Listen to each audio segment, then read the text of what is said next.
उप मुख्यमंत्री मुकेश अग्निहोत्री ने ऊना जिला के सुप्रसिद्ध श्री राधा कृष्ण मंदिर कोटला कला में राष्ट्रीय संत बाबा बालाजी के सानिध्य में 1 से 13 फरवरी तक चल रही श्रीमद् भागवत गीता प्रवचन में पहुंचकर संत बाबा बालाजी का आशीर्वाद लिया तथा भव्य शोभा यात्रा में शामिल हुए। इस अवसर पर उप मुख्यमंत्री ने कहा कि वे संत बाबा बालाजी के आभारी हैं, जिन्होंने इस विशाल आध्यात्मिक समारोह में आने का अवसर प्रदान किया। उन्होंने कहा कि संत बाबा बाल उत्तर भारत के बड़े संतों में शुमार है और लोगों की भी इस पवित्र स्थल से गहरी आस्था है।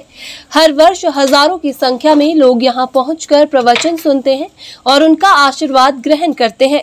उप मुख्यमंत्री ने कहा कि संत बाबा बालाजी से ऊना जिला के अलावा पड़ोसी राज्य से भी हजारों की संख्या में लोग उनसे जुड़े हैं। ये आश्रम उत्तर भारत के श्रद्धालुओं की गहन आस्था का केंद्र है तथा ऊना जिला के लिए यह हर्ष व गौरव का विषय है। मुकेश अग्निहोत्री ने कहा कि राज्य सरकार प्रदेश के सभी मंदिरों के विकास एवं सुधार के लिए प्रतिबद्ध है ताकि यहाँ आने वाले श्रद्धालुओं को बेहतरीन सुविधाएं उपलब्ध हो सके। उन्होंने कहा कि प्रमुख धार्मिक स्थल छिन्नमस्तिका धाम माता श्री चिंतपूर्णी जी में श्रद्धालुओं को आधुनिक सुविधाएं प्रदान करने के लिए कार्य शुरू किए गए हैं। देखिए, ये संत शिरोमणि बाबा बालाजी की नगरी है और यहाँ पे हमारे जिसको कहते हैं देव स्थल और आराध्य स्थल को हम हमेशा से मानते आए हैं और बाबा बालाजी ने आज तो खैर विशेष तौर पे हमें आने के लिए निर्देश दिए थे, तो इसलिए हम आए हैं। वैसे इस कार्यक्रम में अमूमन पूर्व मुख्यमंत्री श्री प्रेम कुमार धूमल जी आते थे। हमने आज भी कहा था कि वो नगरी में हैं और एक जो परंपरा चली आ रही है वो आए, तो लेकिन मुझे लगता है कि कुछ कार्यक्रमों में फेरबदल हुआ है, तो मुझे हुक्म हुआ कि मैं आ जाऊँ, तो उसके नाते मैं यहाँ पे आया हूँ। और बाबा बालाजी ने हमारे नॉर्थ इंडिया के लोगों को और ख़ासतौर पे प्रदेश के लोगों को और ऊना के